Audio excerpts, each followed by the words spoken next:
নমস্কার। কলকাতার ঐতিহ্যবাহী ক্যাফে কালচারের কথা উঠলেই যার নাম সবার আগে মনে পড়ে তা হল মুচমুচে গরম গরম ভেটকি মাছের ফিশ ফ্রাই। ব্রিটিশ আমলের অ্যাংলো ইন্ডিয়ান রেসিপির ছোঁয়ায় তৈরি এই ফিশ ফ্রাই আজও প্রতিটি বাঙালির আবেগের জায়গা। চলুন শুরু করা যাক। প্রথমে তাজা ভেটকি মাছের ফিলেগুলো জল ঝরিয়ে ভালো করে মুছে নিন। এবার প্রথম ম্যারিনেশনের জন্য তাতে ছড়িয়ে দিন সামান্য নুন, গোলমরিচের গুঁড়ো এবং তাজা লেবুর রস।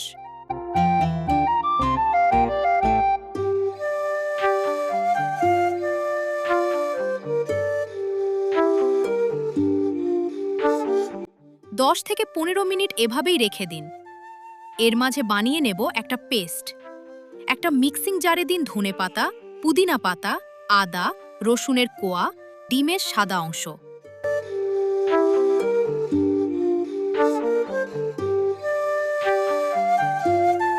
সামান্য স্বাদমতো নুন, গরম মশলা গুঁড়ো, এই সবকটি উপকরণ একসাথে ব্লেন্ড করে একটি স্মুথ পেস্ট তৈরি করে নিন।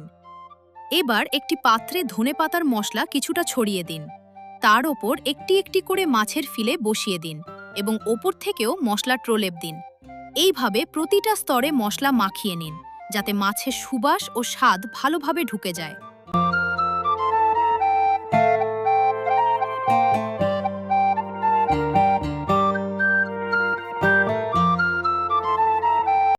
ঢাকনা বন্ধ করে এবার এটাকে 1 থেকে 2 ঘন্টা ফ্রিজে রেখে দিন।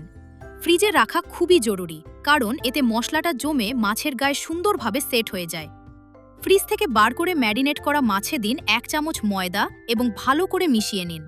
এটি অতিরিক্ত আর্দ্রতা শুষে নিয়ে মশলাকে মাছের গায়ে আটকে রাখতে সাহায্য করে। একটি আলাদা বাটিতে 2টি ডিম সামান্য নুন ও গোলমরিচ দিয়ে ভালো করে ফেটিয়ে নিন। অন্য একটি প্লেটে ব্রেড ক্রাম্ব বা পাউরুটির গুঁড়ো ছড়িয়ে রাখুন। এবার এক একটি ফিলে প্রথমে ডিমের ব্যাটারে চুবিয়ে ব্রেড ক্রাম্বে দিয়ে হাত দিয়ে চেপে চেপে কোট করে নিন। পারফেক্ট মুচমুচে ভাব আর সুন্দর শেপের জন্য এই প্রসেসটি 2 বার বা ডাবল কোট করুন।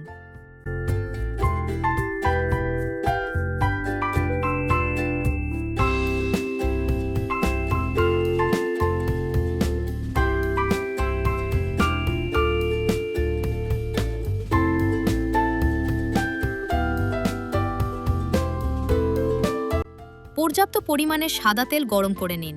তেল গরম হলে গ্যাসের ফ্লেম রাখুন মিডিয়াম লোতে।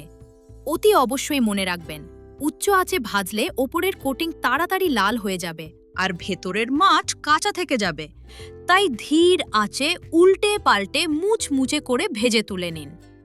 তৈরি হয়ে গেল আমাদের দুর্দান্ত স্বাদের রেস্তোরাঁ স্টাইলের কলকাতা ভেটকি ফিশ ফ্রাই।